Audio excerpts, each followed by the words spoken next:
Now hear me out. If you're a tailor, you make clothes, I want you to listen because I have a very important information for you, especially male tailors or females that do make male tailors. Now, I know that all of you know what we call welt pocket. Do you understand? Have you noticed that sometimes when you do your welt pocket, for those of you that don't know what a welt pocket is, maybe you are still a beginner in making male clothes, or maybe you don't know these names. Now, welt pocket is that back pocket you usually see on trousers. Do you understand? That back pocket you usually see on your pants. Do you understand? Sometimes you can have double welt pocket. We can also have single welt pocket. Do you understand? Now, if you notice, whenever you are making this welt pocket, you usually notice that your welt pocket is not always neat, it's not always well finished, it's not looking like those ones you see on TV, those ones you see online that big tailors do normally make. Now, there might be a reason why your own is like that. Is it that because you really don't know the processes, do you understand, or because of this one thing I'm about to mention? Now, if you are one of those that usually make your welt pocket without first of all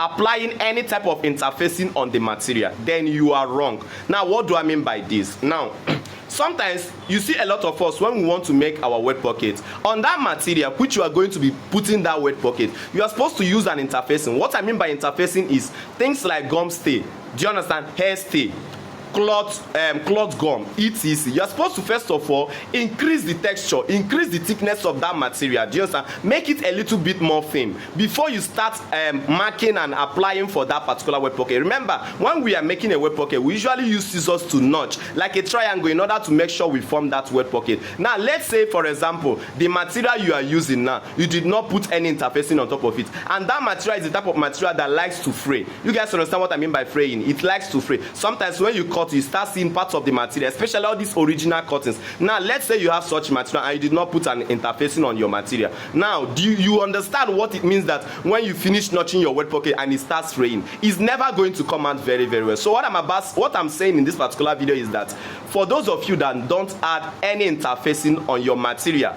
maybe whether you are forming to be a professional or whatsoever, if you are having this problem, except you are not having this problem, if you are having this problem, know that one of your problems might just be that you don't add interfacing on your material before you start forming the welt pocket. Do you understand? Now, for those of you, if you notice some of the interfacing when you use it, you notice that the gums are not usually okay. I mean, when you put it on your material, you notice that you can easily remove the interfacing. Now, I have an advice for you. All I want you to do is, before you gum your interfacing, always use a hemming gum and put under that particular interfacing. This is to increase the gum under it. Do you understand? So that whenever you are notching, it will not be after you finish notching, you see that interfacing is one side and your material is one side, which will end up giving you a very bad work. Thanks, and may God bless you. If you